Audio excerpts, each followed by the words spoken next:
పద్ధతుల మీద మాట్లాడేటప్పుడు కొన్ని ఉదాహరణలు చెప్పాల్సి వస్తుంది కాబట్టి చెప్పే ప్రయత్నమే చేస్తున్నా. మరి ఆర్థిక మంత్రి గారు సంక్షేమం కిందకే వస్తుంది, ఇది రైతుల సంక్షేమం కిందకి వస్తుంది. సంక్షేమం అనేది సాంఘిక సోషల్ వెల్ఫేర్ అన్నప్పుడు అందరూ వస్తారు దాంట్లో. కాబట్టి పోయిన బడ్జెట్లో రైతులకు ఫసల్ బీమా కొరకు బడ్జెట్ కేటాయించిన అధ్యక్ష, వ్యవసాయ శాఖ మంత్రి గారికి మీ ద్వారా సవినంగా విజ్ఞప్తి చేస్తున్నా, ₹1 కూడా కట్టలేదు. మీరు సవరించుకొని ఈసారి ఫసల్ బీమాలో పంటల బీమా పథకం తీసుకురండి. దాని ద్వారా రైతులు బాగుంటారు అధ్యక్ష. ప్రభుత్వం మీద భారం పడది. ఈరోజు వడగండ్ల వాన వల్ల రైతులు నష్టపోతున్నారు. అందుకు ఆ రకంగా మీరు ఆలోచించాలని అధ్యక్ష. ఇక మున్సిపాలిటీ విషయానికి వస్తే కేంద్ర ప్రభుత్వం ఈరోజు గొప్పగా ఈరోజు హైదరాబాద్ జిహెచ్ఎంసీతో సహా రాష్ట్రంలో ఉన్నటువంటి అనేక మున్సిపాలిటీలకు అమృత్ పథకం ద్వారా ₹1,000 కోట్ల ఇస్తున్నారు. ₹1,000 కోట్ల కేంద్ర ప్రభుత్వం ఇచ్చినా కూడా ఈ రాష్ట్ర ప్రభుత్వం ఇచ్చేటటువంటి ఏదైతే వాటా ఉన్నదో ఆ వాటా విడుదల సరైన సమయంలో కాని కారణంగా, ఈ రాష్ట్ర ప్రభుత్వం చేయాల్సినటువంటి పనులు చేయని కారణంగా ఈరోజు చాలా మున్సిపాలిటీలలో అమృత్ పథకంలో నడుస్తున్నటువంటి OHSR ట్యాంకుల నిర్మాణం కానీ, అండర్ గ్రౌండ్ డ్రైనేజ్ విధానం కానీ ఇవన్నీ కూడా ముందుకు పోతలేవు. కాబట్టి గౌరవ మంత్రివర్యులు ఆ విషయం మీద ఆలోచించాలని, ఇది ముఖ్యమంత్రి గారి దగ్గరనే ఈ శాఖ ఉంది కాబట్టి ముఖ్యమంత్రి గారు ఈ నిధుల విడుదలలో చర్యలు తీసుకోవాలని మీ ద్వారా ముఖ్యమంత్రి గారికి విజ్ఞప్తి చేస్తా ఉన్నా అధ్యక్ష. మరి అదేవిధంగా అధ్యక్ష, గ్రామాలలో మున్సిపాలిటీలో గ్రామాలను కలిపినప్పుడు ఆ గ్రామీణ ప్రాంతంలో ఉన్నటువంటి వాళ్ళంతా ఏమనుకుంటారంటే, ఇక మాకు భవిష్యత్తు బాగుంటుందేమో, గ్రామ పంచాయతీలలో మేము పెద్ద అభివృద్ధి కాలేదు, మున్సిపాలిటీలలో మమ్మల్ని కలిపి అంటే మాకు రోడ్లు అయిపోతాయి, నాలీలు అయిపోతాయి, విపరీతమైనటువంటి అభివృద్ధి జరుగుతాయని ఒక ఆశ ఉంటుంది అధ్యక్ష. వాళ్ళతో తీర్మానాలు కూడా చేయిస్తాం. మీరు గ్రామ పంచాయతీ తీర్మానం ఇచ్చేయండి, మేము మున్సిపాలిటీలో మిమ్మల్ని కలిపేస్తున్నామంటే వాళ్ళకు భవిష్యత్తులో ఏం జరుగుతుందో తెలక తీర్మానాలు చేసి ఇచ్చేస్తారు అధ్యక్ష. గ్రామ పంచాయతీలు మున్సిపాలిటీలో కలిసిన తర్వాత అభివృద్ధి సంగతి దేవుడెరుగు అధ్యక్ష. రూరల్లో గ్రామీణ ప్రాంతంగా వాళ్ళు ఉన్నప్పుడు NREGS ద్వారా వాళ్ళకు లబ్ధి దొరుకుతుండే. మరి అదేవిధంగా NREGS ద్వారా వాళ్ళకు అభివృద్ధి కార్యక్రమాలు జరుగుతుంటాయి. ఈ మున్సిపాలిటీలో కలిసిన తర్వాత NREGS ద్వారా అభివృద్ధి జరుగుతలేదు, NREGS ద్వారా వాళ్లకు ఉపాధి కూడా దొరుకుతలేదు. కాబట్టి గౌరవ ముఖ్యమంత్రి గారు ఆ విషయం మీద ఆలోచించాలా.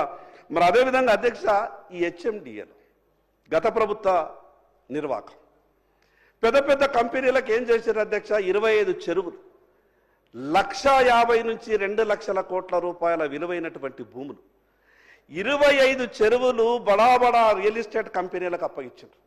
ఏమని అప్పగించారు అధ్యక్ష, మీ దగ్గర నిధులు ఉన్నాయి కదా, CSR నిధుల ద్వారా మీరు అభివృద్ధి చేయండి, మాకు సహకరించండి అని ప్రభుత్వం చెప్పంటే వాళ్ళు ఆగమేఘాల మీద ప్రభుత్వం దగ్గరకు వచ్చి నాకు 4 చెరువులు ఇవ్వండి నేను అభివృద్ధి చేసిస్తా, నాకు 2 చెరువులు ఇవ్వండి నేను అభివృద్ధి చేస్తానంటే నిజంగానే వాళ్ళు అభివృద్ధి చేసిస్తారేమో అని అనుకున్నాం అధ్యక్ష. 25 చెరువులు ఆయా కంపెనీలకు ఇచ్చేటప్పుడు చెరువుల విస్తీర్ణం ఎంత ఉండనో కొలిసి ఇయ్యలేదు. తీరా ఒక్కొక్క చెరువుకు 3 కోట్లు 4 కోట్లు అభివృద్ధి అనే చెప్పి దాంట్లోకెళ్ళి సగం జాగాల్ని, సగం స్థలాలని, ఆ భూముల్ని, చెరువుల్ని రియల్ ఎస్టేట్ కంపెనీలు కబ్జా పెట్టినాయి. ప్రభుత్వం ఇప్పటి వరకు చర్య తీసుకోలేదు. నేను మీ ద్వారా ప్రభుత్వానికి విజ్ఞప్తి చేస్తున్నా, ఏ 25 చెరువులను బడా రియల్ ఎస్టేట్ కంపెనీలకు ఆ రోజు అభివృద్ధి చేయడానికి అప్పగించారు, వాళ్ళు మాత్రం లేక్ వ్యూ అనే పేరు పెట్టి 4 కోట్లకు పోయేటటువంటి ఫ్లాట్ని 16, 17, 20 కోట్లకు అమ్ముకున్నారు. కానీ అక్కడ అభివృద్ధి మాత్రం జరగలేదు. ఉన్నటువంటి చెరువు పూర్తిగా కబ్జాకు గురైంది. దాని మీద ప్రభుత్వం చర్యలు తీసుకోవాలని మీ ద్వారా విజ్ఞప్తి చేస్తా ఉన్నా. మరి అదేవిధంగా అధ్యక్ష, ఈ మధ్యన అర్బన్ డెవలప్మెంట్ అథారిటీస్ క్రియేట్ చేసిండ్రు. ఈ రాష్ట్రంలో ఉన్నటువంటి దాదాపు అన్ని మున్సిపాలిటీలు అర్బన్ డెవలప్మెంట్ అథారిటీస్గా క్లియర్ చేసిండ్రు. నేను కూడా నా Adilabad municipality urban development authority కిందకి వచ్చేసింది. నేనేమనుకున్నానంటే అర్బన్ డెవలప్మెంట్ అథారిటీ వచ్చేసింది, ఇక డబ్బులు బాగా వస్తాయేమో అని నేను అనుకున్నా. ప్రభుత్వం స్పష్టం చేయాలి. కొత్త గ్రామ పంచాయతీలను మున్సిపాలిటీలో కలిపినప్పుడు ఉపాధి పోయింది, NREGS పోయింది. మరి ఈరోజు మీరు UDAలు అర్బన్ డెవలప్మెంట్ అథారిటీలుగా డిక్లేర్ చేసిన తర్వాత రేపు కేంద్రం నుండి వచ్చేటటువంటి NREGS నిధులు ఒక మున్సిపాలిటీకి దాదాపు 50 నుంచి 60 కిలోమీటర్ల పరిధిని మీరు అర్బన్ డెవలప్మెంట్ అథారిటీగా డిక్లేర్ చేసిండ్రు. మరి మీరు తీసుకున్నటువంటి నిర్ణయం వల్ల రేపు అక్కడ ఉన్నటువంటి పేదలకు, అక్కడ ఉన్నటువంటి ప్రజలకు ఉపాధి అవకాశాలు కోల్పోయే అవకాశం ఏమైనా ఉన్నదా? మరి మీరు అర్బన్ డెవలప్మెంట్ అథారిటీగా డిక్లేర్ చేసినప్పుడు ప్రభుత్వ పరంగా ఏ రకమైనటువంటి అభివృద్ధి కార్యక్రమాలు చేయదలుచుకున్నారో ఆ విషయాలన్నీ మీరు మాకు సభ ద్వారా మాకు చెప్పాలని మీకు విజ్ఞప్తి చేస్తా ఉన్నాను అధ్యక్ష. మరి అదేవిధంగా అధ్యక్ష, ప్రభుత్వాలు అనేవి వస్తుంటాయి పోతుంటాయి. ఏ ప్రభుత్వం అయినా ఒక మంజూరీ ఇస్తే వచ్చినటువంటి ప్రభుత్వం ఆ మంజూరిని కొనసాగించాలా, లేకుంటే ఏమవుతుంది అంటే ఆ డెవలప్మెంట్ సగంలోకి ఆగిపోతుంది. నా ఆదిలాబాద్ మున్సిపాలిటీలో మిగతా మున్సిపాలిటీలలో టీయూఎఫ్ఐడిసి నిధులు మంజూరైనాయి.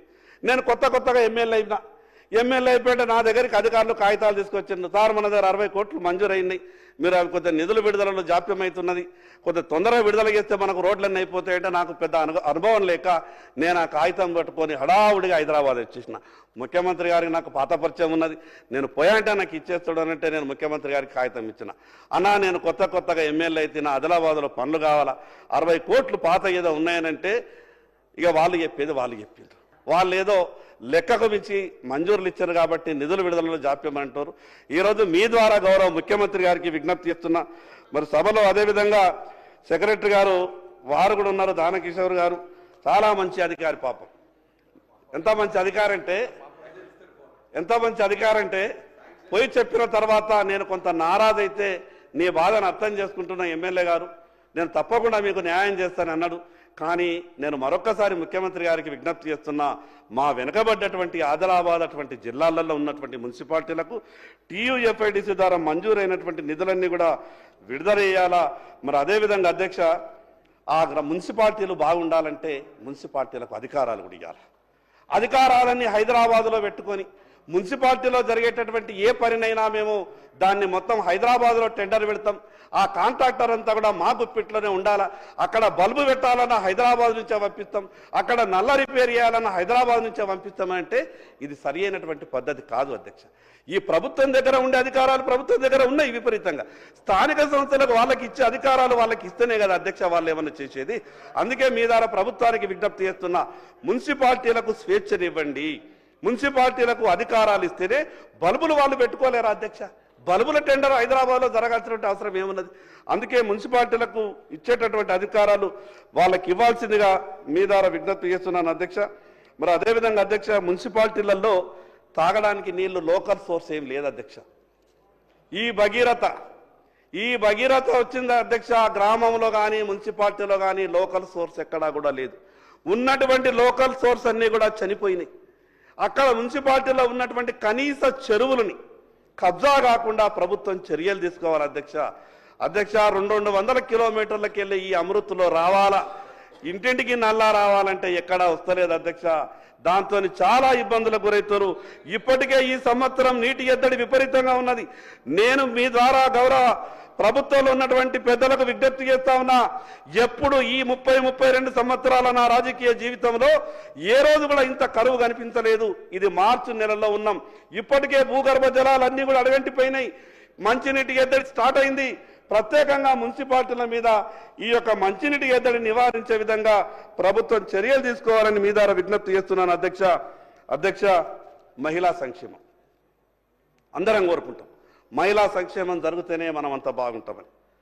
కానీ ఒకటి బాధ అనిపిస్తున్నది అధ్యక్ష, ఒక పక్క మహిళా సంక్షేమం కావాలని కోరుకుంటాం, ఇంకో పక్క ఈ రాష్ట్ర ప్రజల ఆరోగ్య పరిస్థితిని దిగజార్చేటటువంటి ఎక్సైజ్ ఆదాయం ఎంత పెరిగింది అధ్యక్ష. ప్రభుత్వం సంతోషపడి ఉండొచ్చు, ఆ ఎక్సైజ్ ద్వారా విపరీతమైనటువంటి ఆదాయం వస్తున్నది, ప్రభుత్వాన్ని ఆదుకునేటటువంటి గొప్ప పద్దు ఉన్నదని మీరు సంతోషపడచ్చు. కానీ అధ్యక్ష, మహిళా సంక్షేమం జరగాలంటే ఆ ఎక్సైజ్ ఆదాయాన్ని మనం తగ్గించుకోవాలి. ఎక్సైజ్ ఆదాయాన్ని తగ్గించుకోకుంటే మహిళా సంక్షేమం జరగదు. ఎందుకు జరగదనంటే అధ్యక్ష, గ్రామంలో 10 బెల్ట్ షాపులై 30 సంవత్సరాల వయసులోనే మహిళ వితంతుగా మారిపోతున్నది. ఎందుకు మారిపోతున్నది అనంటే విపరీతమైనటువంటి తాగుడుకు బానిసైనటువంటి భర్త చనిపోతున్నాడు. మహిళా సంక్షేమం కోరుకుంటున్నటువంటి మనం ఆ విషయం మీద కొంత దృష్టి పెట్టాలా, మనమిచ్చేటటువంటి పెన్షన్ మీద ఆధారపడకుండా చూడాలని మీ ద్వారా విజ్ఞప్తి చేస్తున్న అధ్యక్ష. ఆదివాసీ ట్రైబల్ గిరిజనుల పరిస్థితి ఈ సమాజంలో అత్యంత వెనుకబడినటువంటి వర్గాలు. ప్రభుత్వాలు ఏవైనా పార్టీలు ఏవైనా మాకు సాయం దొరుకుతుందని గొప్పగా వాళ్ళు ఆలోచిస్తారు. మనం ఏదైతే బడ్జెట్లో పెడుతున్నటువంటి పద్దులను పూర్తిగా ఖర్చు అయ్యే విధంగా చూడాల్సిన అవసరం ఉంది అధ్యక్ష. అధ్యక్ష, ఇందిరా జలప్రభ అనే పథకంలో 4-5 ఏళ్ల కింద బోర్లు వేసారు. వాళ్ళకు మోటార్లు పెట్టాలా, ఇందిరా జలప్రభలో కరెంట్ ఇవ్వాలా, ఈ గిరిజన రైతుల బాధ. బోర్లు వేసింది అధ్యక్ష, గుత్తేదారుకు పేమెంట్ అయిపోయింది, ఇప్పటికీ మోటార్లు రాలేదు. ఇది రాష్ట్రం మొత్తం మీద మోటార్లు రాలేదు, వాళ్లకు కరెంటు రాలేదు. వేసినటువంటి బోర్ ఏమో కూలిపోయింది. మరి ఒక పక్క మనం గిరిజన రైతుల్ని ఆదుకోవడానికి పథకాలు తీసుకొస్తున్నాం, మరో పక్క బోరేసి మోటార్ ఇచ్చడం మర్చిపోతే ఉన్న బోరు కూడా కూలిపోతున్నది. ఆ యొక్క ఇందిరా జలప్రభ పథకంలో ఉన్నటువంటి లోపాలని సవరించి వారికి నిధులు విడుదల చేయాల్సిందిగా మీ ద్వారా విజ్ఞప్తి చేస్తా ఉన్నాను. మరి అదేవిధంగా అధ్యక్ష, ప్రత్యేకంగా ఆదివాసీ గ్రామాల్లో ఆదివాసులకు ఇండ్ల స్థలాల విషయంలో ప్రభుత్వం కొంత పాజిటివ్గా ఆలోచించాలి. నేను నా ఆదిలాబాద్లో అధ్యక్ష, ఆదిలాబాద్కు ఆనుకొని ప్రభుత్వ భూమిలో ఆదివాసీ గిరిజనులు, అదే చెప్తున్నా, ఇది ట్రైబల్దే అన్న, ట్రైబల్దే. నేనన్నా ఒక్క ఇంచు కూడా డిమాండ్స్ నుంచి అటు ఇటు జరగా ట్రైబల్స్కు సంబంధించింది. అధ్యక్ష, నా ఆదిలాబాద్ జిల్లాలో ఆదిలాబాద్ పట్టణానికి ఆనుకుని ఉన్నటువంటి ప్రభుత్వ భూమిలో దాదాపు 2000 కుటుంబాలు, ఆదివాసీ గిరిజన కుటుంబాలు ఇండ్ల గుడిసెలు వేసుకున్నాయి సార్. ప్రభుత్వానికి అనేక సార్లు వాళ్ళు విజ్ఞప్తి చేస్తున్నారు, మేము ఏమడుగుతలేము, మేము ఈ కొమరం భీం అనే కాలనీ పేరు పెట్టుకొని ఇండ్ల గుడిసెలు వేసుకున్నాం, మాకు పట్టాలు ఇవ్వండి అని అంటున్నారు.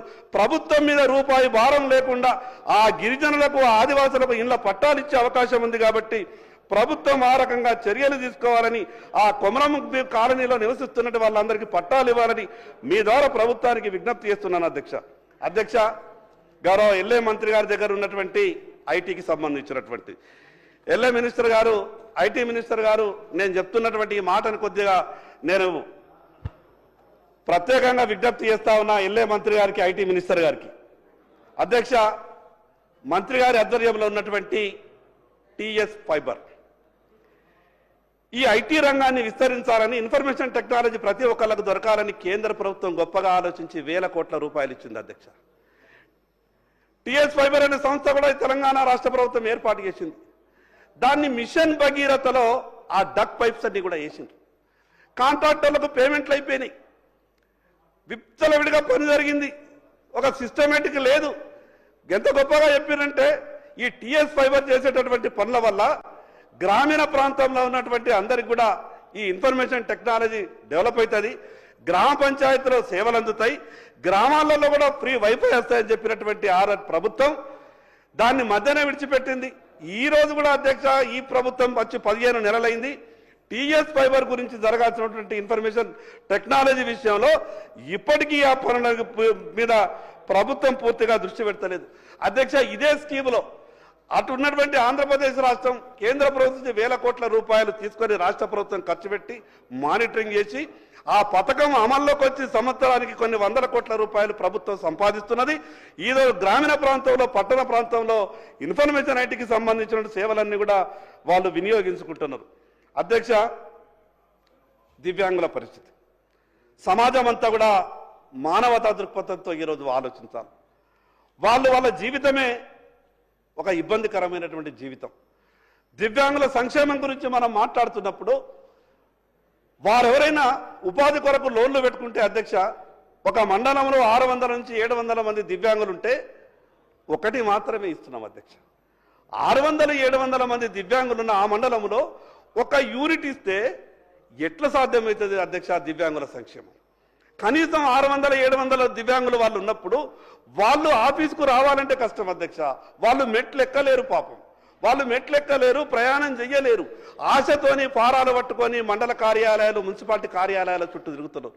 వాళ్లకు మండలంకు 1, మున్సిపాలిటీకి 2 కాకుండా ఆ దివ్యాంగుల సంక్షేమాన్ని దృష్టిలో పెట్టుకొని అది కనీసం మండలానికి ఒక 100 యూనిట్లు ఇచ్చే విధంగా ప్రభుత్వం చర్యలు తీసుకోవాలని మీ ద్వారా విజ్ఞప్తి చేస్తున్న అధ్యక్ష.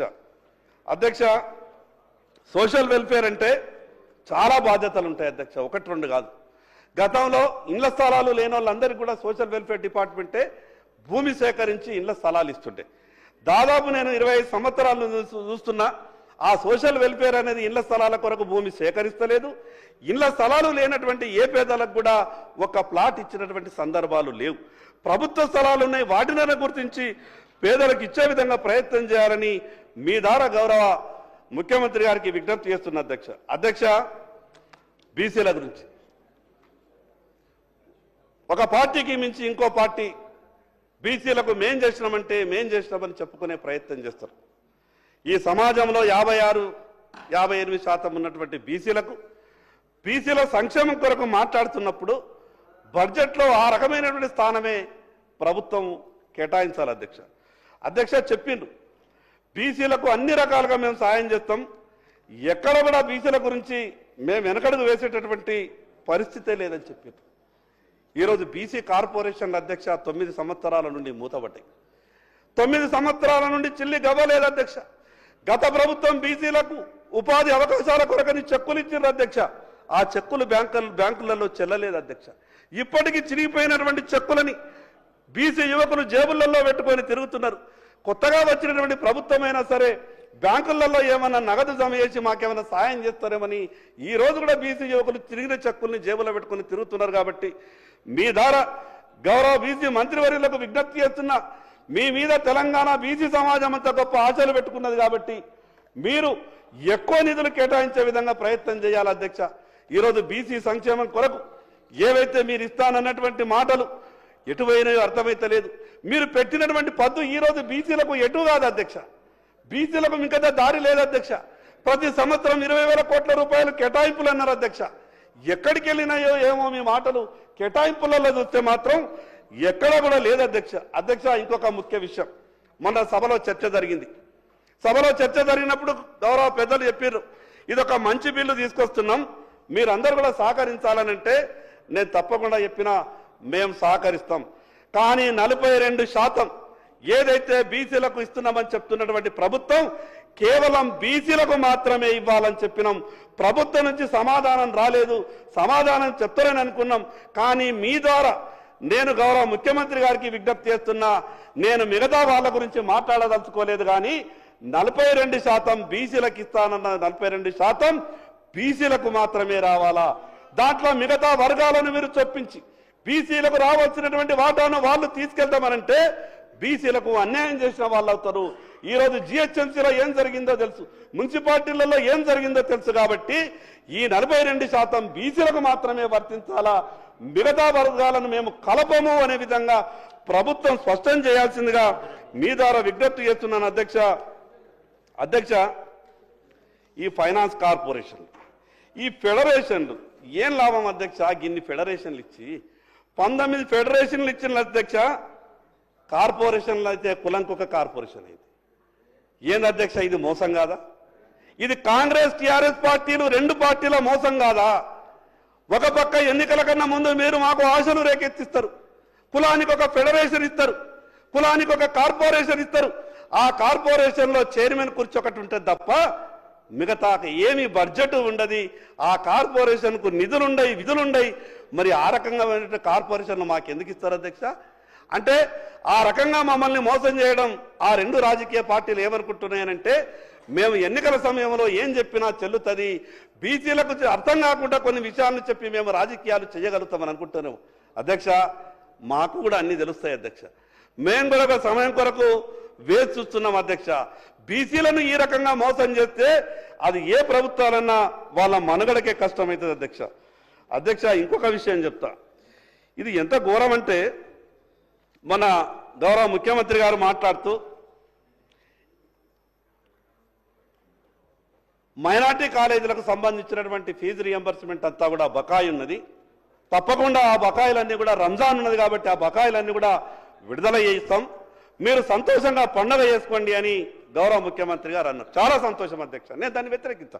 చాలా సంతోషం అధ్యక్ష. మాకు కూడా ఉగాది పండుగ ఉన్నది కదా, మా వాళ్ళు కూడా కాలేజీలు నడుపుతున్నారు కదా, మా వాళ్ళకి ఇయ్యరా అధ్యక్ష? మాకు ఉగాది పండుగ మేము సంతోషంగా చేసుకోవద్దా? ఈరోజు బీసీలు నడుపుతున్నటువంటి కాలేజీలకు ఫీజు రియంబర్స్మెంట్ కూడా విడుదల చేయాలి కదా అధ్యక్ష.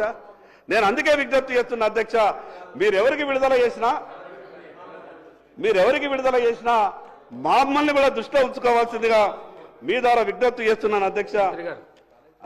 ఆ రోజు గౌరవ ముఖ్యమంత్రి గారు చెప్పింది, ఇమాం మొజాంలోకి ఇచ్చేటువంటి పెండింగ్ బకాయిలు 3 నెలలై దాదాపు సంవత్సరానికి వాటికి 3 నెలలకు సంబంధించి బకాయిలను ఇస్తామన్నారు పండుగ కాబట్టి. అదేవిధంగా దేవాలయాలకు మనం అర్చన గురించి ఇస్తారో వాటి కూడా వెంటనే క్లియర్ చేయడం కూడా జరుగుతుంది. కాబట్టి ఆ ఇష్యూ ఎటువంటిది ఇక్కడ చర్చ అవసరం లేదు. కాలేజీలకు ఫీ రియంబర్స్మెంట్కి సంబంధించి అందులో కులము మతం ప్రాంతం సంబంధం లేదు, అందరిది కలిపి ఒకటేసారి వస్తుంది. కాలేజీలో బైఫారికేషన్ ఇచ్చేటువంటి స్కోప్ కూడా ఉండదు కాబట్టి అది ఉన్నటువంటి ఫైనాన్షియల్ సిస్టమ్ ప్రకారంగా పెండింగ్ పేమెంట్స్ అన్నీ కూడా వస్తాయి. చాలా ఓల్డ్ పేమెంట్స్ ఉన్నాయి, వాటి ప్రకారంగా ఇవ్వడం జరుగుతుంది. కాబట్టి గౌరవ సభ్యుడు రాంగ్ విధంగా ఒక వాళ్ళకి మాత్రం పండుగ ఉన్నది కాబట్టి ఇవని చెప్పినా ఉన్నటువంటి అవాస్తవం, సత్యదూరం అని చెప్తాం. అధ్యక్ష, నేను ఈ మాట తప్పు మాట మాట్లాడతాను. ఫైనాన్స్ డిపార్ట్మెంట్కి వెళ్ళి లెక్క తీసుకున్న అధ్యక్ష, నేను మైనార్టీ కాలేజీలకు స్కాలర్షిప్లు రిలీజ్ చేసినటువంటి ఆధారాలు ఉన్నాయి అధ్యక్ష. సభ్యుడి దగ్గర సరైనటువంటి సమాచారం ఉండకపోవచ్చు, కానీ మంత్రుల దగ్గర సరైన సమాచారం ఉండాలి అధ్యక్ష. నేను ప్రభుత్వం దగ్గరికి వెళ్ళి సమాచారం తీసుకున్న అధ్యక్ష, మైనార్టీ కాలేజీలకు ఫీజు రియంబర్స్మెంట్ విడుదల చేసిండ్రు. నేనేమంటున్నానంటే వాళ్ళకు ఫీజు రియంబర్స్మెంట్ విడుదల చేయడం తప్పంటే లేదు, మాకు కూడా నేనేమంటున్నా అధ్యక్ష, ఫీజు రియంబర్స్మెంట్ కి సంబంధించి మొన్న డిప్యూటీ సీఎం గారు ఫైనాన్స్ మినిస్టర్ గారు సమాధానం చెప్పారు. బకాయిలు ఏ విధంగా ఉండే గత సంవత్సర కాలంలో కూడా మేము అన్ని కళాశాలలకు మా పరంగా ఫీజు రియంబర్స్మెంట్ జరిగింది. దాంట్లో మైనారిటీస్ పరంగా కూడా జరగడం జరిగింది అధ్యక్ష. మనలో భాగము వారు కూడా మనలో భాగం. Fee reimbursement definitely I stand on my words. Fee reimbursement గత సంవత్సరం కూడా వీలున్నంత వరకు ఫీజు రియంబర్స్మెంట్ చేయటం జరిగింది. మేము చెప్తా ఉన్నాం, కేవలం మైనారిటీల వరకే పరంగా చెప్పడం సరికాదు.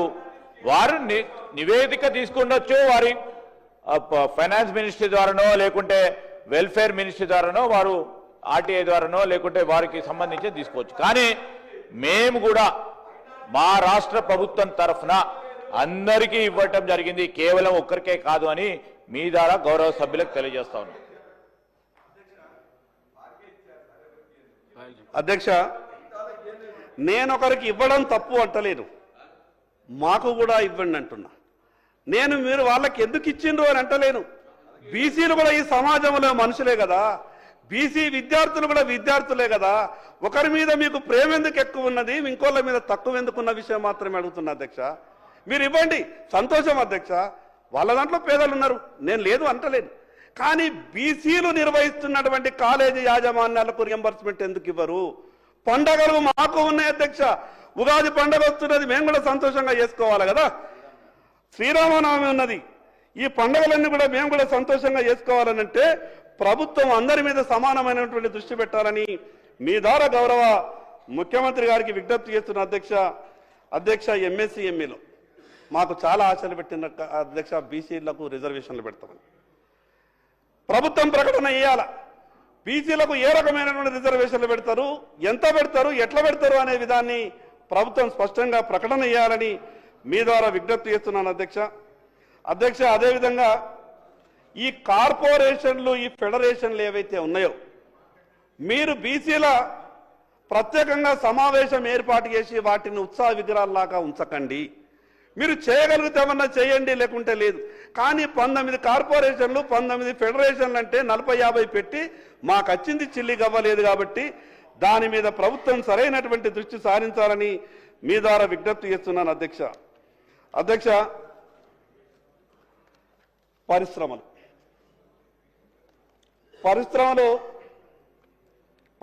అంటే కేవలం హైదరాబాద్, రంగారెడ్డి జిల్లానే అవుతుంది అధ్యక్ష. ఈ రాష్ట్రంలో ఈ రెండు మాత్రమే లేవు, కేవలం హైదరాబాద్ తెలంగాణ రాష్ట్రం కాదు అధ్యక్ష. ఈ తెలంగాణ రాష్ట్రంలో ఆదిలాబాద్ ఉన్నది, ఈ తెలంగాణ రాష్ట్రంలో ఖమ్మం కూడా ఉన్నది. మరి మారుమూల ప్రాంతంలో పరిశ్రమలు రావాలా? మారుమూల ప్రాంతంలో పరిశ్రమలు రావాలంటే పరిశ్రమలు వట్టికి వస్తాయి అధ్యక్ష. అక్కడ ఉన్నటువంటి ఇన్ఫ్రాస్ట్రక్చర్ క్రియేట్ చేస్తేనే పరిశ్రమలు వస్తాయి. భారత ప్రభుత్వం Nagpur Hyderabad industry corridor declare చేసింది. భారత ప్రభుత్వం నరేంద్ర మోడీ గారు Nagpur Hyderabad industry corridor declare చేసిన తర్వాత తెలంగాణ రాష్ట్రం ప్రారంభమవుతుంది నా ఆదిలాబాద్ నుండి. మరి ఇండస్ట్రీ కారిడార్గా డిక్లేర్ చేయబడ్డప్పుడు, నా ఆదిలాబాద్ ప్రారంభమైనప్పుడు అక్కడ ఉన్నటువంటి ఈ పరిశ్రమలు రావాలనంటే 1 ఎకరం భూమి కూడా అక్కడ సేకరించలేదు అధ్యక్ష. అక్కడ ల్యాండ్ బ్యాంక్ లేదు అధ్యక్ష. 1 ఎకరం భూమి సేకరించకుండా, అక్కడ ల్యాండ్ బ్యాంక్ లేకుండా పరిశ్రమలు ఏ రకంగా వస్తాయి అధ్యక్ష? పరిశ్రమలు రావాలంటే వట్టిగా రావు. నేను చెప్తా అధ్యక్ష, ప్రభుత్వం సరియైన రీతిలో వ్యవహారం చేయకుంటే ఏ రకంగా మోసపోతాం, ఏ రకంగా అభివృద్ధి చెందదో నా ఆదిలాబాద్కు జరిగినటువంటి ఒక ఉదాహరణ చెప్తా అధ్యక్ష. కేంద్ర ప్రభుత్వం నా వెనకబడ్డటువంటి ఆదిలాబాద్కు గొప్పగా అభివృద్ధి చేయాలని ఎయిర్ ఫోర్స్ స్టేషన్ పెడతామని 2015లో ఆనాటి రక్షణ శాఖ మంత్రి, ఈనాటి ఆర్థిక మంత్రి నిర్మలా సీతారామన్ గారు ఆ రోజు ఉన్నటువంటి రాష్ట్ర ప్రభుత్వానికి ఒక ఉత్తరం రాసిన అధ్యక్ష. మేము ఆదిలాబాద్లో ఎయిర్ ఫోర్స్ స్టేషన్ పెడతాము, తద్వారా సివిల్ ఏవియేషన్ కూడా పర్మిషన్ ఇస్తాము, మా ఎయిర్ ఫోర్స్ స్టేషన్ వల్ల అక్కడ సంవత్సరానికి 10,000 మందికి ట్రైనింగ్ ఇస్తాము, రాష్ట్ర ప్రభుత్వం సహకరించాలా, 2,000 ఎకరాల భూమికి కూడా నష్టపరిహారం మేమే ఇస్తాము అని అంటే మేమందరం కూడా ఆదిలాబాద్లో ఆ రోజు ఏమనుకున్నామంటే అధ్యక్ష, ఎయిర్ ఫోర్స్ స్టేషన్ వచ్చిన తర్వాత పరిశ్రమలు వస్తాయి, దాని ద్వారా ఆదిలాబాద్ అంతా కూడా బాగవుతుంది, ఇక్కడ ఉద్యోగ ఉపాధి అవకాశాలు మెరుగైతాయని గొప్పగా ఆశపడ్డాం. కానీ ఆ రోజు అధ్యక్ష కేంద్ర ప్రభుత్వం ఎంత ప్రయత్నం చేసినా ఇక్కడ ఆ రోజు ఉన్నటువంటి రాష్ట్ర ప్రభుత్వం సరిగా సహకరించలేదు అధ్యక్ష. నేను ఆరాధిస్తే ఎందుకు సహకరించలేదు, ఏమైందని ఆరాధిస్తే ఆ రోజు ఉన్నటువంటి ప్రభుత్వం కేంద్ర ప్రభుత్వాన్ని ఒక కోరిక కోరిద్దట, మీకున్నటువంటి ఈ బైసన్ పోలో గ్రౌండ్ని మాకు ఇచ్చేయండి, మేము అక్కడ సెక్రటరేట్ కడతాము అని అంటే కేంద్ర ప్రభుత్వ నియమ నిబంధనలు ఒప్పుకోలేదు, బైసన్ పోలో గ్రౌండ్ ఇవ్వలేదు. ఆ రోజు బైసన్ పోలో గ్రౌండ్ ఇవ్వనందుకు మేము ఎన్ఓసి ఇవ్వం, మేము తెలంగాణలో మీరు పెట్టేటటువంటి ఎయిర్ ఫోర్స్ స్టేషన్కు 2,000 ఎకరాలు ల్యాండ్ ఎక్విజిషన్ చేసి ఇవ్వమనంటే ఆ రోజు నిర్మలా సీతారామన్ గారు మళ్ళీ 4 ఉత్తరాలు రాశారు. ఆ రోజు ప్రభుత్వం పట్టించుకోలేదు అధ్యక్ష. ఆ రోజు ప్రభుత్వం పట్టించుకుంటే 2018 లోపల ఎయిర్ ఫోర్స్ స్టేషన్ కంప్లీట్ అయిపోతుండే, సివిల్ ఏవియేషన్ ఎయిర్పోర్ట్ నిర్మాణం అవుతుండే, విమాన రాకపోకలు సాగుతుండే, నా ఆదిలాబాద్కు పరిశ్రమలు వస్తుండే. నేను అందుకే మీ ద్వారా గౌరవ పరిశ్రమల శాఖ మంత్రి గారికి విజ్ఞప్తి చేస్తున్నా, ఇండస్ట్రీ కారిడార్ అనేది డిక్లేర్ చేసినప్పుడు నా ఆదిలాబాద్లో పరిశ్రమల కొరకు భూములు సేకరించి ల్యాండ్ బ్యాంక్ ఏర్పాటు చేయాల్సిందిగా విజ్ఞప్తి చేస్తా ఉన్నాను. అదేవిధంగా నేను ఒక విషయం సభాముఖంగా పరిశ్రమల శాఖ మంత్రి గారిని నేను మనస్ఫూర్తిగా అభినందిస్తాను. పరిశ్రమల శాఖ మంత్రి గారిని సభాముఖంగా నేను మనస్ఫూర్తిగా అభినందిస్తా ఉన్నా. నేను ఒక శాసనసభ్యునిగా వారి దగ్గరికి ఒక విషయం మీద వెళ్ళిన అధ్యక్ష, స్వయాన వారు ఢిల్లీకి వచ్చారు అధ్యక్ష, ఢిల్లీకి వచ్చారు, నేను కాదన వచ్చి మీరు మంత్రి గారు కూడా చెప్పిండ్రు, రాష్ట్ర ప్రభుత్వం నుంచి పూర్తిగా సహకారం అందిస్తామని అన్నారు. దానికి మీకు ప్రత్యేకంగా ధన్యవాదాలు తెలియజేస్తా ఉన్నా అధ్యక్ష. నా ఆదిలాబాదులో పరిశ్రమలు రావాలంటే అక్కడ ఎయిర్పోర్ట్ నిర్మాణం కావాలి, అక్కడ ముడి సరుకు ఉంది, అక్కడ సున్నప్రాయి భారతదేశంలో ఏ రాష్ట్రంలో లేనటువంటి క్వాలిటీ లైమ్ స్టోన్ ఉన్నది, అక్కడ మ్యాంగనీస్ ఓర్ ఉన్నది, అక్కడ డోలోమైట్ ఉన్నది, అక్కడ క్వార్జైట్ ఉన్నది, రకరకాల ఖనిజ సంపద ఉన్నటువంటి ఆదిలాబాద్లో ఎయిర్పోర్టు నిర్మాణం అయితే నా ఆదిలాబాద్కు పరిశ్రమలు వస్తాయి, వెనకబడ్డటువంటి ఆదిలాబాద్ బాగుజరుగుతుంది అధ్యక్ష. ఇంకొక విషయం చెప్పదలుచుకున్నా, అక్కడ ఎయిర్పోర్ట్ రావడానికి ఈ రాష్ట్ర ప్రభుత్వం రూపాయి ఖర్చు లేకుండా ఒక అవకాశం ఉన్నది. కేంద్ర ప్రభుత్వం అడుగుతున్నది, ఇప్పటికీ అడుగుతున్నది. నేను మొన్న రక్షణ శాఖ మంత్రి గారి దగ్గరికి నేను మా ఎల్పీ నాయకులు మహేష్ రెడ్డి గారు మేము వెళ్ళి అక్కడ మేము మాట్లాడినప్పుడు రాష్ట్ర ప్రభుత్వంతో ఉత్తరం రాయించండి, మేము పూర్తిగా సహకరిస్తామని చెప్తా ఉన్నారు. ఇప్పటికీ 5 నుంచి 6 వేల కోట్ల రూపాయలు కేంద్ర ప్రభుత్వం పెట్టుబడి పెట్టడానికి సిద్ధంగా ఉన్నది. కాబట్టి ఈ రాష్ట్ర ప్రభుత్వం వెంటనే ఉత్తరం రాయాల. గతంలో ప్రభుత్వం సహకరించలేదేమో కానీ మేము సహకరిస్తాం, మీకు అన్ని రకాలుగా భూమి సేకరించిస్తామని ఉత్తరం రాస్తే అక్కడ ఎయిర్ ఫోర్స్ స్టేషన్ వస్తుంది, దాని ద్వారా సివిలేషన్ నిర్మాణానికి వాళ్ళకు పర్మిషన్ కూడా వాళ్ళే కట్టిస్తారట, దాని ద్వారా పరిశ్రమలు వచ్చేటటువంటి అవకాశం ఉంటుంది. కాబట్టి ఆ రకంగా ప్రభుత్వం సహకరించాలని మీ ద్వారా విజ్ఞప్తి చేస్తున్నాం అధ్యక్ష. పరిశ్రమలంటే వ్యవసాయ శాఖ మంత్రి గారికి మీ ద్వారా ఒక విజ్ఞప్తి చేస్తా ఉన్నాను అధ్యక్ష. ఆదిలాబాద్ అంతా కూడా వ్యవసాయం మీద ఆధారపడ్డటువంటి ఆదిలాబాద్, అక్కడ వ్యవసాయ ఆధారిత పరిశ్రమలన్నీ ఇప్పటికే 190% మూతపడ్డాయి. ఒకప్పుడు పత్తి అంటేనే ఏసియా మార్కెట్లోనే 2వ స్థానంలో ఉన్నటువంటి నా ఆదిలాబాద్ ప్రభుత్వాలు సహకరించక, పరిశ్రమలకు సబ్సిడీలు ఇవ్వక ఈ ఉన్నటువంటి పరిస్థితులలో 190% మూతపడ్డాయి అధ్యక్ష. రైతులు బాగా బాధపడుతున్నారు అధ్యక్ష. ఆ ఇండస్ట్రీ అంతా కొలాప్స్ అయింది. పక్కనున్నటువంటి మహారాష్ట్రలో నేపియర్ గడ్డితో వాళ్ళు కొన్ని ప్లాంట్స్ ఏర్పాటు చేస్తా ఉన్నారు. వ్యవసాయ శాఖ మంత్రి గారికి విజ్ఞప్తి చేస్తా ఉన్నా, పక్కనున్నటువంటి ఆ మహారాష్ట్రకు రైతులను పంపి మీ అధికారులను కూడా పంపి అటువంటి ఇండస్ట్రీ ప్రతి జిల్లాకు ఒక 4-5 ఏర్పాటు చేస్తే తక్కువ ఖర్చుతో అవుతుంది, వేలాది మంది రైతులకు లాభం జరుగుతుంది. కాబట్టి ఆ రకంగా ఆలోచించాలని మీ ద్వారా విజ్ఞప్తి చేస్తున్నాను అధ్యక్ష. ఎస్సీ వర్గాలకు సంబంధించినటువంటి ఎవరి బాధ చెప్పినా అధ్యక్ష ఇక ఏమన్నా అంటే ప్రభుత్వంలో ఉన్నటువంటి పెద్దలు బాధపడుతున్నారు. గతంలో జరిగింది అన్యాయం అంటే గతంలో పాలించిన వాళ్ళు బాధపడుతున్నారు. ఇంకెవరిని అనగలుగుతాం అధ్యక్ష? 10 ఏళ్ళు పాలించిన వాళ్ళు అన్యాయం చేసి దాని గురించి అనగలుగుతాం? 15 నెలలుగా చేస్తానన్నటువంటి పనులు చేయక ప్రజలకు ఇబ్బంది పెడుతున్నటువంటి వీళ్ళని అనాల్సి వస్తుంది. ఈ ఇద్దరిని తప్ప మిగతా వాళ్ళని ఎవరినంటాం అధ్యక్ష? ఇది వాస్తవాలు, జరిగినటువంటి అన్యాయం కదా, జరుగుతున్నటువంటి అన్యాయం కదా. అన్యాయం మీద మాట్లాడేటప్పుడు, మాకు జరిగినటువంటి అన్యాయం గురించి చెప్పేటప్పుడు గతంలో పాలించిన వాళ్ళ మీద ఈరోజు పరిపాలన కొనసాగిస్తున్నటువంటి పార్టీలని అనుకుంటే మిగతా వాళ్ళని ఎవరంటాం అధ్యక్ష? అధ్యక్ష, మా దళితులంటే ఎంత ప్రేమ ఈ పార్టీల కంటే. మినిస్టర్ గారు, గౌరవ సభ్యులు పాపం అంటే ప్రతిపక్షం గతంలో అధికారంలో ఉన్న 10 సంవత్సరాలు ఆ ప్రభుత్వాన్ని, ఇప్పుడున్నటువంటి ఈ ప్రభుత్వాన్ని విమర్శించడానికి సభ్యుడికి రైట్ ఉంది. అదే సందర్భంలో నిజమైనటువంటి ఆవేదన వ్యక్తం చేయదలుచుకుంటే 11-12 సంవత్సరాలుగా కేంద్రం నుంచి ఈ రాష్ట్రానికి ఏ విధంగా అన్యాయం జరుగుతుంది, ఏ విధంగా తెలంగాణకు మీరు వివక్ష చూపెడుతున్నారో కూడా చెప్తే బాగుంటుంది. అప్పుడేమో మీకు ఒక కారణం ఉండే, కేసీఆర్ గారు ముఖ్యమంత్రి గారు ప్రధానమంత్రి గారిని కలవరు, మేము నిధులు అడగాం అనేటువంటి ఆలోచన అప్పుడు ఉండేవచ్చు. ఇప్పుడు మేము ఇన్నిసార్లు కలిసి ఈ రాష్ట్ర ప్రయోజనాలకు సంబంధించి గౌరవ ప్రధానమంత్రి గారు కేంద్రంలో ఫెడరల్ సిస్టంలో రాష్ట్రాలకు భాగస్వామ్యం ఉంది, అభివృద్ధి చేయమని అడుగుతున్నామో అక్కడ పోయి నిధులు తెచ్చేటువంటి అవకాశంలో ఇదే సభ తీర్మానం చేసింది. బడ్జెట్లో నిర్లక్ష్యానికి వివక్షకు గురైంది. వరదలు వచ్చి కమ్మ మునుగుత పైసలు ఏమంటే కూడా పక్క రాష్ట్రాలకేమో అధికారికంగా భాగస్వాములు కాబట్టి ఎక్కువ ఇస్తా ఉన్నారు, ఏ ప్రాజెక్టు డబ్బులు వస్తలేదు, విభజన హామీలు అమలవుతలేదు అనేటువంటి మాటకు ముందు పాయల్ శంకర్ గారు కానీ బీజేపీ నాయకత్వం జవాబు చెప్తే బాగుంటుంది. నేను ఆ సమాధానం చెప్పి నిధులు తీసుకొచ్చి ఇచ్చి మీరు మాట్లాడాలి. నిధులు ఇవ్వకుండానే మీరు అడిగినే జరుగుతలేదు అంటే ఎట్లా అధ్యక్ష? తప్పకుండా మనకు రైట్ ఉంది. బీజేపీ కేంద్రం నుంచి మాకు రావాల్సింది, మేము వీఆర్ నాట్ ఏం భిక్షాం కాదు, బాధ్యత హక్కుగా మీరు ఇచ్చే బాధ్యత అక్కడ ప్రయత్నం చేయండి, కొట్లాడి తీసుకొని రావడానికి రాష్ట్రానికి సహకరించమని కోరుతా ఉన్నాం. అధ్యక్ష, పాయల్ శంకర్ గారు, అధ్యక్ష, కేంద్ర ప్రభుత్వం ఈ దేశంలో ఉన్నటువంటి ఏ రాష్ట్రానికైనా పూర్తిగా సహకరించడానికి సిద్ధంగా ఉన్నది. అది 3వసారి కేంద్రంలో భారతీయ జనతా పార్టీ ఎన్నిక కావడమే దానికి నిదర్శనం.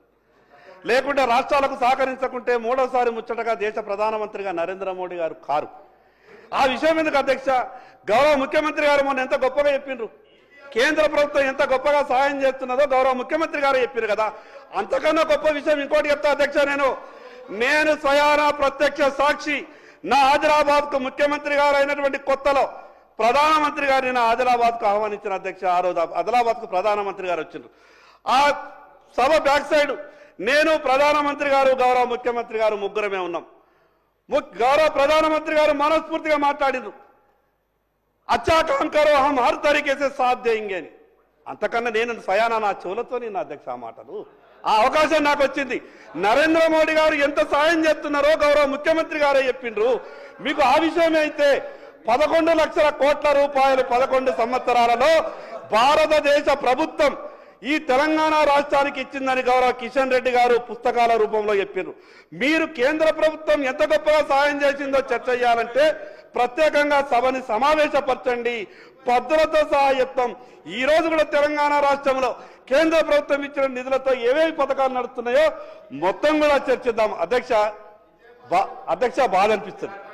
అధ్యక్ష బాధ అనిపిస్తుంది. దళితులంటే ఉప ఎన్నికలు వస్తే మా మీద ప్రేమ ఎట్లా చూపించిండ్రంటే నా రాష్ట్రంలో ఉన్నటువంటి నా దళిత జాతి అంతా కూడా సంతోషపడ్డారు. మేము కోరుకున్నాం కూడా ప్రతి ఉప ఎన్నిక వస్తే ఇట్లనే పథకాలు వస్తాయేమో, ఉప ఎన్నికలతోనే మంచి జరుగుతుందేమో అనుకున్నాం. పోయినసారి ఈ రాష్ట్రంలో ఒక ఉప ఎన్నిక వచ్చింది అధ్యక్ష. దళిత బంధు అనే పథకం తీసుకొచ్చారు. ఈ రాష్ట్రంలో ఉన్నటువంటి నా దళితులంతా కూడా సంతోషపడ్డారు. రాష్ట్రంలో ఉన్నటువంటి అందరికీ దళిత బంధు వస్తుందేమో, ఈ దళిత బంధు ద్వారా మా కుటుంబాలన్నీ కూడా బాగుపడతాయేమో, ఇంటికి 10 లక్షల రూపాయలంటే ఇంకేం కావాలో మేము బాగుపడతామని అనుకున్నారు అధ్యక్ష. ఏం జరిగింది అధ్యక్ష? ఉప ఎన్నిక జరిగిపోయింది, ఫలితాలు అనుకూలంగా రాలేదు, ఆ పథకం మరుగున పడ్డది. అధ్యక్ష, అంటే కేవలం ఉప ఎన్నిక జరిగినప్పుడు మాత్రమే దళితుల సంక్షేమం గురించి మీరు ఆలోచిస్తారా? మిగతా సమయాలలో దళితుల సంక్షేమం గురించి ఆలోచించరా? ఈ రోజు బాధ అనిపిస్తున్న అధ్యక్ష, తెలంగాణ రాష్ట్రం రాకముందు ఎస్సీ కార్పొరేషన్లు అక్కడ ఉన్నటువంటి బడ్జెట్తో కలకలలాడుతుండే అధ్యక్ష.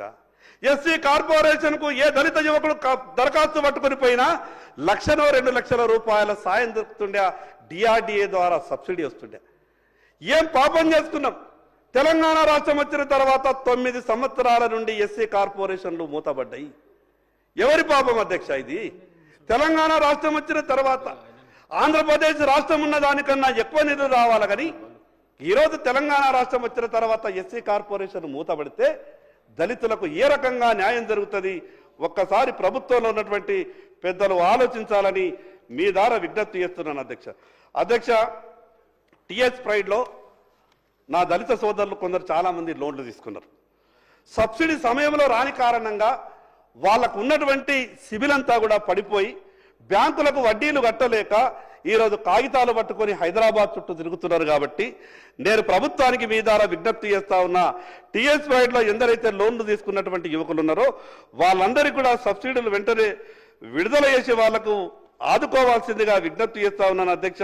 ఇక నేను మిగతా విషయాల జోలికి పోదలుచుకోలేదు. ఏమన్నంటే అక్కడోళ్ళు ఇక్కడోళ్ళు మమ్మల్ని అంటావా అంటే మమ్మల్ని అంటావా అని లేచి మాట్లాడే ప్రయత్నం చేస్తున్నారు. అధ్యక్ష, ఎన్నికల కన్నా ముందు అంబేద్కర్ అభయస్థానం పెట్టిండ్రు, తర్వాత అది రాజీవ్ యువ వికాసంగా మారిందనుకుంటా. నేనేమంటానంటే మీరు పేర్లు మార్చిండ్రో ఎట్లా చేస్తున్నారో కానీ ఆ అంబేద్కర్ అభయాస్తం పేరు మీద మీరు ఇచ్చినటువంటి హామీలు ఏవైతే ఉన్నాయో ఒక్కసారి మీ మేనిఫెస్టో చూసుకొని ఒక్కసారి ఈ యువ వికాసంలో అది వేరుగా కొనసాగిస్తారా, యువ వికాసంలో దాన్ని కలుపుతారా అనేది నాకు కొంత క్లారిటీ లేదు. కాబట్టి ప్రభుత్వం రిప్లైలో దాని మీద సమాధానం చెప్పాల్సిందిగా మీ ద్వారా విజ్ఞప్తి చేస్తున్నా. ఇంకా ఒక విషయం చెప్తున్నా అధ్యక్ష, 10 నిమిషాలు అధ్యక్ష.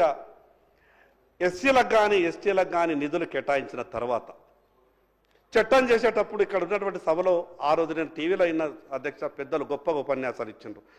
ఎస్సీ ఎస్టీ సప్లాన్ నిధులను ఏ అధికారైనా ఖర్చు చేయకుంటే ఆ అధికారి మీద అట్రాసిటీ కేసు పెట్టేటటువంటి పరిస్థితి వస్తుందని సభలో మాట్లాడింది. ఎక్కడ ఖర్చు అవుతున్నాయి అధ్యక్ష ఎస్సీ ఎస్టీ నిధులు? మరి ఎందుకు సరి అయిన రీతిలో ఖర్చు చేయనటువంటి అధికారుల మీద మీరు అట్రాసిటీ కేసులు పెడుతున్నారు అధ్యక్ష? అది కూడా ఒక రకమైన అట్రాసిటీ కదా అధ్యక్ష. అట్రాసిటీ అంటే కేవలం కులం పేరు తిడితేనే అట్రాసిటీయా? వాళ్లకు వెళ్లాల్సినటువంటి నిధులలో కోత విధించిన అది ఒక రకమైనటువంటి అట్రాసిటీ. వాళ్లకు కేటాయించినటువంటి నిధులను ఖర్చు చేయకపోతే కూడా అది ఒక రకమైనటువంటి అట్రాసిటీ.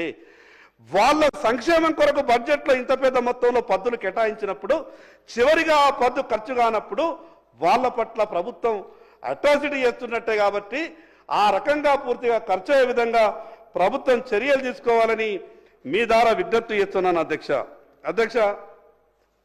చివరిగా ఒక మాట చెప్తున్నాను అధ్యక్ష. తెలంగాణ రాష్ట్రం రాకముందు అందరికీ ఆశ ఉండే అధ్యక్ష తెలంగాణ రాష్ట్రం. ఎందుకంటే ఆ రోజు ఆశలు కూడా ఆ రకంగా అన్ని రాజకీయ పార్టీలు మాట్లాడినాయి. ఈ రాష్ట్రంలో 3 లక్షల ఉద్యోగాలు వాళ్ళు ఉన్నారు, ఇంకొక 3 మనం క్రియేట్ చేసుకుంటాం, వాళ్ళు వెళ్ళిపోయిన తర్వాత ఆ 3 ఈ 3 6 అయిపోతాయంటే నిజంగా 6 లక్షల ఉద్యోగాలు వస్తాయి అనుకున్నారు.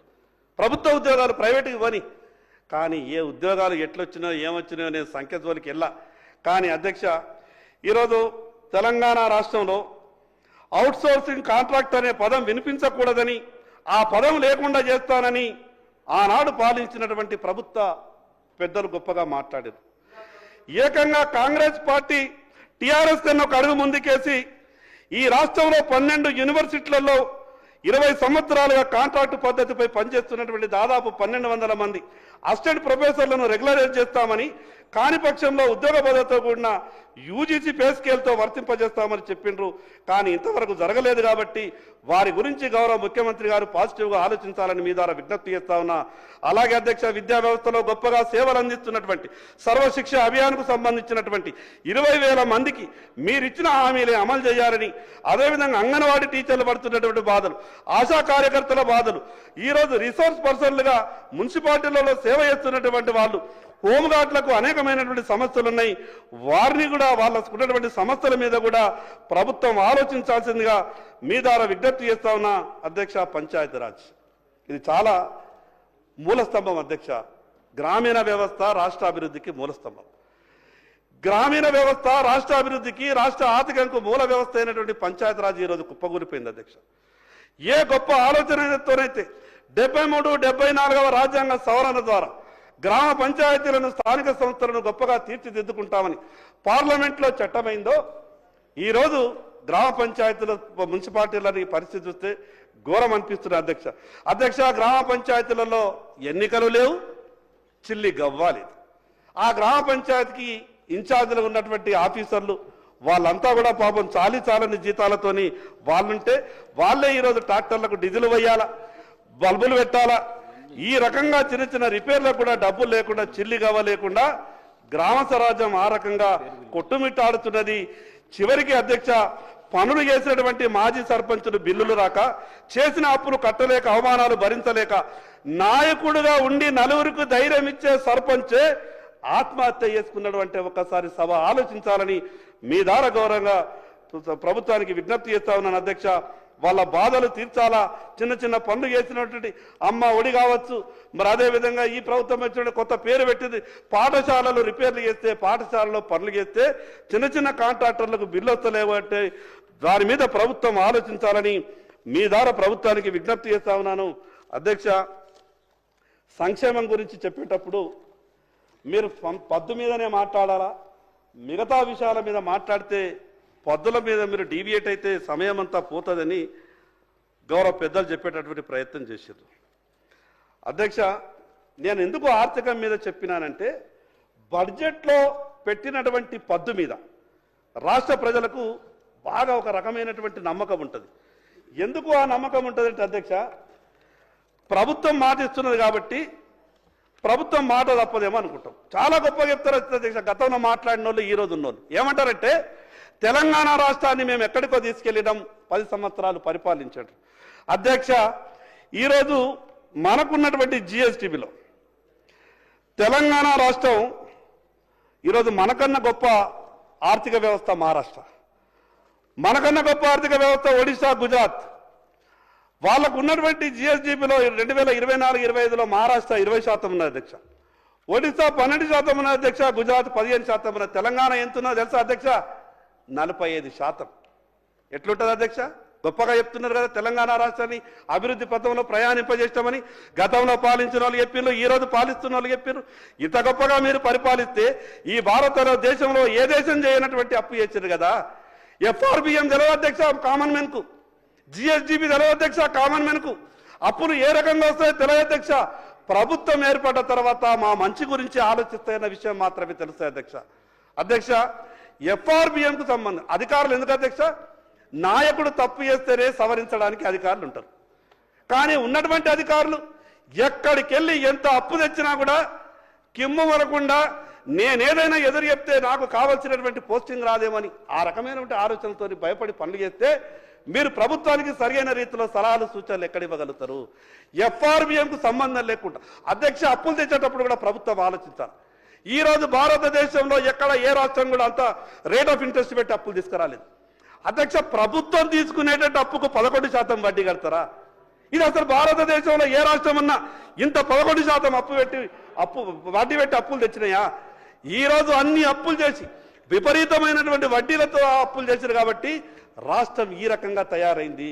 ఈ ప్రభుత్వానికి కూడా విజ్ఞప్తి చేస్తా ఉన్నాను, మీరు అప్పులు తెచ్చేటప్పుడు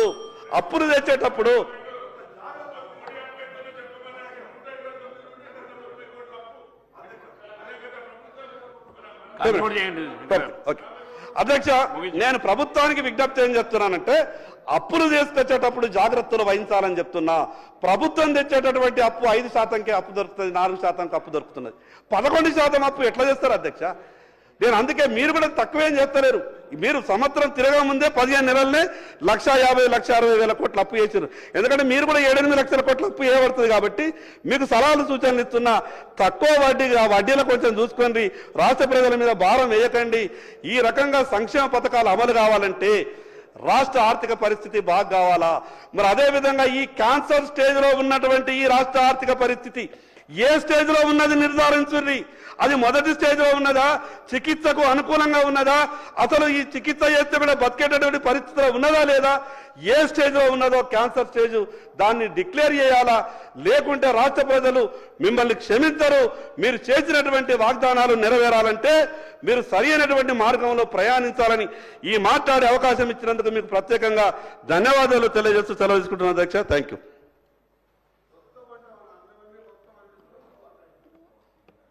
అక్బర్ గారు.